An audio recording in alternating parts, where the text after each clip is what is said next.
Kick start नभएको कुनै पनि बाइक अर्थात् किकलेस र डबल स्ट्यान्ड छ भने तपाईको बाइकको ब्याट्री कहिले डाउन भयो भने वा बिग्रियो भने बाइक स्टार्ट कसरी गर्ने। NS 200 मा यहाँ किक स्टार्ट हुन्छ, यसको पनि किक छैन। त्यसै गरी तपाईको बाइक 220 को पनि यहाँ किक स्टार्ट हुन्छ, यहाँ यसको पनि किक छैन। बाइकको इन्जिनमा यहाँ किक स्टार्ट नभएको बाइकमा यस्तो किक स्टार्ट नभएको बाइकहरुमा ब्याट्री डाउन भएको अवस्थामा बाइक स्टार्ट नहुँदा हामी हैरान भइहाल्छौं।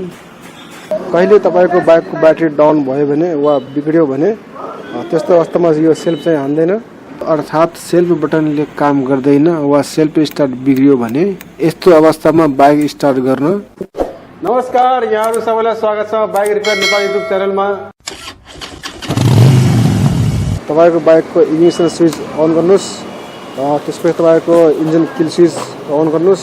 तपाईको बाइकको यहाँ गियर लिभर, यो गियर लिभर सिम्पल तपाईले यस्तै चक्का घुमाएर यहाँ 2 नम्बर गियर लगाउनुस्, त्यसपछि फेरि चक्का घुमाएर यहाँ 3 नम्बर गियर लगाउनुस्। 3 नम्बर गियर तपाईको लागिसकेपछि तपाईको बाइकको यहाँ पछाडीको यो चक्का, यो तपाईको बाइकको पछाडीको चक्का, यो चक्कालाई तपाईको यो व्हीलको यो डन्डालाई तपाईले यस्तै समातेर बिस्तारै पावर धेरै लगाउने हैन, यसरी बिस्तारै तान्ने हो।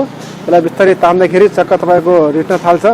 बिस्तारै चक्का रिट्न थालेपछि तपाईले यसरी झट्ट तानेर यसलाई छोड्दिने हो। धेरै पावर लगाउने हैन, यसलाई तान्दाखेरि ठिक्कको पावर लगाउने हो। त्यसपछि सिम्पल तपाईले यहाँ यस्तो समातेर यसलाई बिस्तारै यसरी तान्नु होला। यसरी हल्का रिटर्न दिनुपर्छ। हल्का रिटिसकेपछि सर्टै स्टार्ट गर्ने हो। बेग्जा यस्तो तपाईको बाइक स्टार्ट भइसक्यो, हेर्न सक्नुहुन्छ। तपाईको बाइक स्टार्ट भइसकेपछि त्यसपछि तपाई यहाँ आफ्नो बाइकको क्लच च्यापेर गियर चाहिँ न्युट्रल गर्न सक्नुहुन्छ।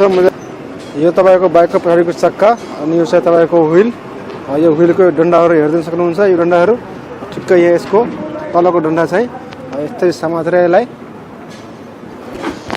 यसरी स्टार्ट गर्नु होला। तपाईको बाइक स्टार्ट भइहाल्छ। बाइक स्टार्ट हेर्न सक्नुहुन्छ। मिटरमा पनि देखाइदिउँ। मिटरमा हेर्न सक्नुहुन्छ, यहाँ न्युट्रल छैन, यहाँ बाइक गियरमै छ। तपाईको बाइक स्टार्ट भइसकेपछि तपाईको यहाँ यो क्लच च्याप्नु होला। क्लच च्यापेर तपाईले आफ्नो बाइकको गियरलाई न्युट्रलमा ल्याउँदा हुन्छ। यो डर्ट बाइकमा यहाँ किक हुन्छ, यो किक स्टार्ट छैन। अनि त्यसपछि तपाईको यहाँ चाहिँ डबल स्ट्यान्ड छैन, यसमा चाहिँ यस्तो यो सिंगल स्ट्यान्ड मात्र हुन्छ, त्यही कारणले यसमा चाहिँ हुँदैन।